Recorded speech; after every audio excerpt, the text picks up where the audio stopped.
चलिए पहला क्वेश्चन हमारे पास है, यहाँ पर मैंने असर्शन को ए से और रीजन को आर से डिनोट किया है। तो यहाँ पर मेरे पास है कि AGBR is used on photographic and X-ray film. ठीक है, पहली स्टेटमेंट हमारी ये है जिससे हम क्या बोल रहे हैं, असर्शन बोल रहे हैं। दूसरा मुझे जो रीजन दिया हुआ है वो क्या दिया हुआ है, AGBR is photosensitive and changes to AG and bromine in presence of sunlight and undergoes decomposition reaction. ठीक है, तो दोनों ही स्टेटमेंट क्या है हमारी, ट्रू है। जो AGBR है, ठीक है, उसे हम यूज करते हैं फोटोग्राफिक और एक्सरे फिल्म पे, और इसका जो रीज़न है वो भी सही है, क्योंकि जो AGBR है वो फोटो सेंसिटिव है। ठीक है, तो हमने एक पढ़ा था डीकम्पोजिशन रिएक्शन, और उस डीकम्पोजिशन रिएक्शन के अंदर हमने उसके टाइप्स पढ़े थे, जिसमें एक था फोटोकेमिकल डीकम्पोजिशन।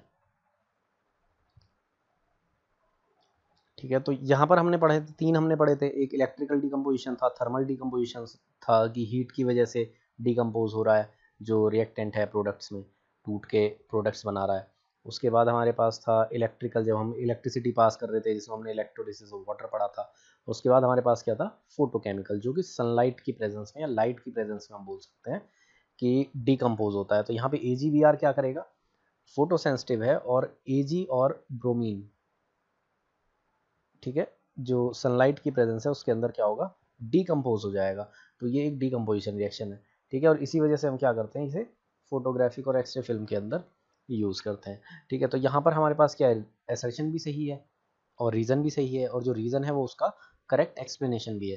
तो हमारे पास ऑप्शन क्या हो गया इसका आंसर, ऑप्शन ए आ गया कि both assertion and reason are correct and reason is the correct explanation of assertion. तो यहाँ पर हम ऑप्शन क्या लगाएंगे, ऑप्शन ए लगाएंगे।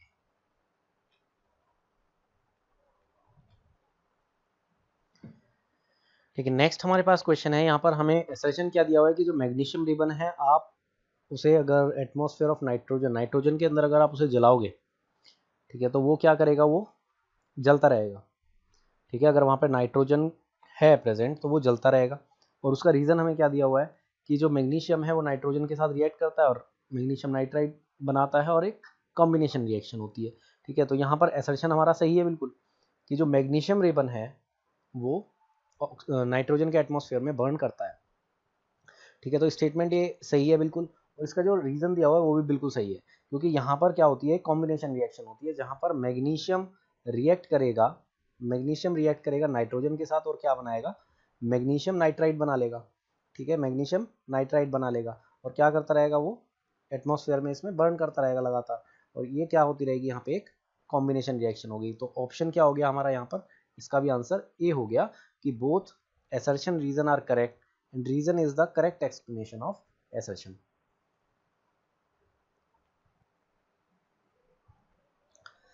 नेक्स्ट हमारे पास है क्वेश्चन नंबर थर्ड।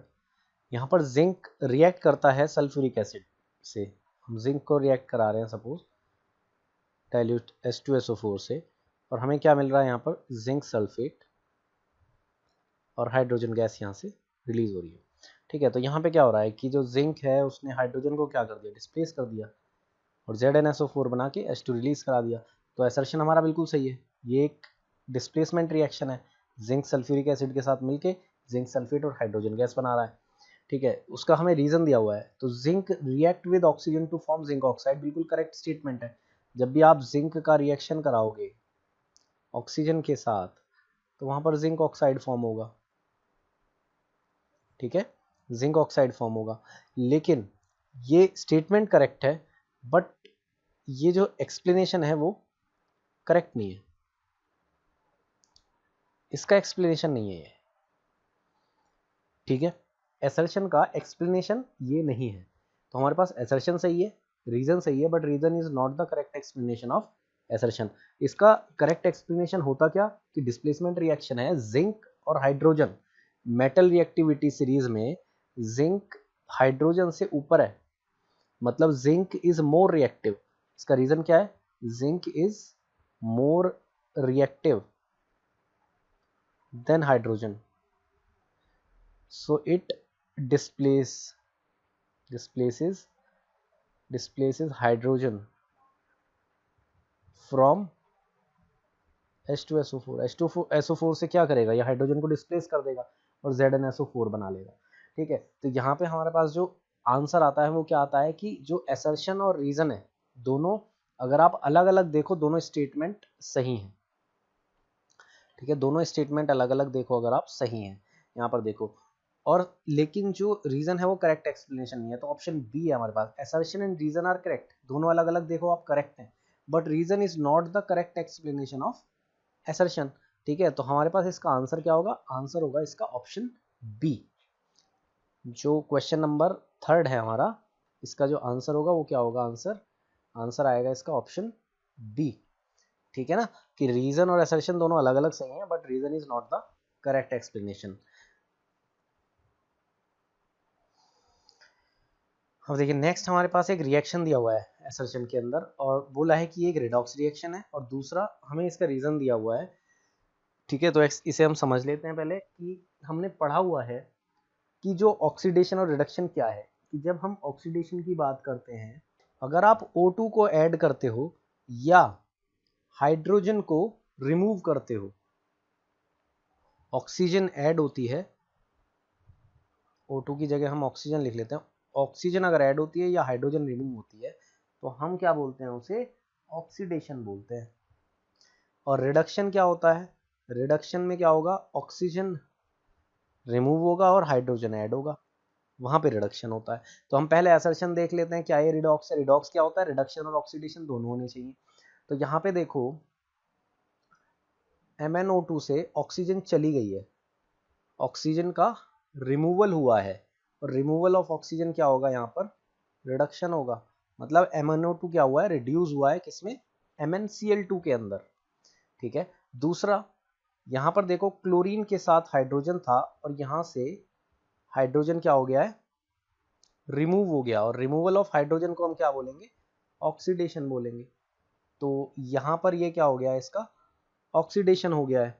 ठीक है, तो ये ऑक्सीडेशन हुआ और रिडक्शन दोनों हुए, तो इसका मतलब क्या है, ये एक रिडॉक्स रिएक्शन है, तो हमारा जो असर्शन है वो बिल्कुल सही है। उसके बाद देखो कि HCl को Cl2 में ऑक्सीडाइज किया जा रहा है, तो बिल्कुल ठीक है, यहाँ पर इसका ऑक्सीडेशन हुआ है। ठीक है, यहाँ पर क्या हुआ है, इसका ऑक्सीडेशन हुआ है। दूसरा MnCl2 का क्या हुआ है, रिडक्शन हुआ है, तो यहाँ से ये क्या हो गया, रिड्यूस हो गया, MnO2 का रिडक्शन हुआ है, और रिड्यूस होके किस में रिड्यूस हुआ है, वो MnCl2 में हुआ है, तो ये भी बिल्कुल सही है। तो असर्शन सही है, रीजन सही है। ठीक है, असर्शन भी हमारा सही है, रीजन भी सही है, और reason is the correct explanation. ठीक है ना, तो करेक्ट एक्सप्लेनेशन है, तो हम क्या बोलेंगे इसे, कि यहाँ पर ये भी ऑप्शन ए आंसर यहाँ पे आएगा, कि दोनों रीजन असर्शन सही है, और reason is the correct explanation of assertion. चलिए नेक्स्ट हमारे पास असर्शन दिया हुआ है कि लेड नाइट्रेट, ठीक है, उसका जब हम थर्मल डिकम्पोजिशन करेंगे, मतलब उसे हीट देंगे, तो वो क्या करेगा, लेड ऑक्साइड बनाएगा। ठीक है, PbO बनाएगा, और नाइट्रोजन डाइऑक्साइड बनाएगा, और ऑक्सीजन गैस बनाएगा। ठीक है, तो ये क्या है, एक डिकम्पोजिशन रिएक्शन है, और बिल्कुल सही हमारे पास यहाँ पर असर्शन दिया हुआ है कि लेड नाइट्रेट को जब आप हीट करते हो तो लेड ऑक्साइड और नाइट्रोजन डाइऑक्साइड और ऑक्सीजन गैस रिलीज करते हैं वहाँ पे। ठीक है, उसके बाद हम रीजन देख लेते हैं, यहाँ पर दूसरी स्टेटमेंट क्या है हमारी, कि जो लेड नाइट्रेट है रिएक्ट करता है पोटेशियम आयोडाइड के बाद, हमने ये रिएक्शन पढ़ भी रखी है ये वाली। ठीक है, जब हमने डबल डिस्प्लेसमेंट रिएक्शन पढ़ी थी, कि लेड नाइट्रेट रिएक्ट करता है किसके साथ, पोटेशियम आयोडाइड के साथ, और ये क्या करते हैं, एक दूसरे के आयंस को एक्सचेंज कर लेते हैं, और यहाँ पर ये क्या बनाएगा, लेड आयोडाइड, और ये बनाएगा पोटेशियम नाइट्रेट। ठीक है, तो यहाँ से हमारे पास क्या होता है, ये आयंस एक्सचेंज कर लेते हैं, और यहाँ पर क्या बनता है, एक प्रेसिपिटेट भी बनता है, लेड आयोडाइड, येलो कलर का प्रेसिपिटेट बनता है। मैंने बताया था जब हम डबल डिस्प्लेसमेंट रिएक्शन करते हैं तो वो प्रेसिपिटेशन रिएक्शन भी होती ही है, वहां पर एक प्रेसिपिटेट भी फॉर्म हो जाता है। ठीक है, तो ये हमारा रीजन हो गया, लेकिन दोनों स्टेटमेंट तो सही है, बट ये वाला जो रीजन है वो इससे कनेक्ट नहीं होता है, मतलब इसका करेक्ट एक्सप्लेनेशन नहीं है। ठीक है, करेक्ट एक्सप्लेनेशन क्या होता, अगर हम यहाँ पर डीकम्पोजिशन रिएक्शन का रीजन एक्सप्लेन करते हैं, जैसे कि लेड नाइट्रेट जब हीट आप दोगे तो वो कैसे ब्रेक हो जाएगा लेड ऑक्साइड और नाइट्रोजन डाइऑक्साइड और ऑक्सीजन के अंदर। ठीक है, वो उसका क्या होता, करेक्ट एक्सप्लेनेशन होता। बट यहाँ पर क्या है, दोनों स्टेटमेंट तो सही है।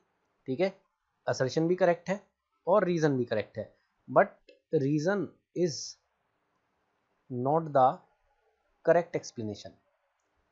करेक्ट एक्सप्लेनेशन नहीं है वो फॉर द असर्शन। जो पहली स्टेटमेंट है हमारी, उसके लिए करेक्ट रीज़न नहीं है, तो यहाँ पर ऑप्शन क्या आएगा हमारा? ऑप्शन बी आएगा।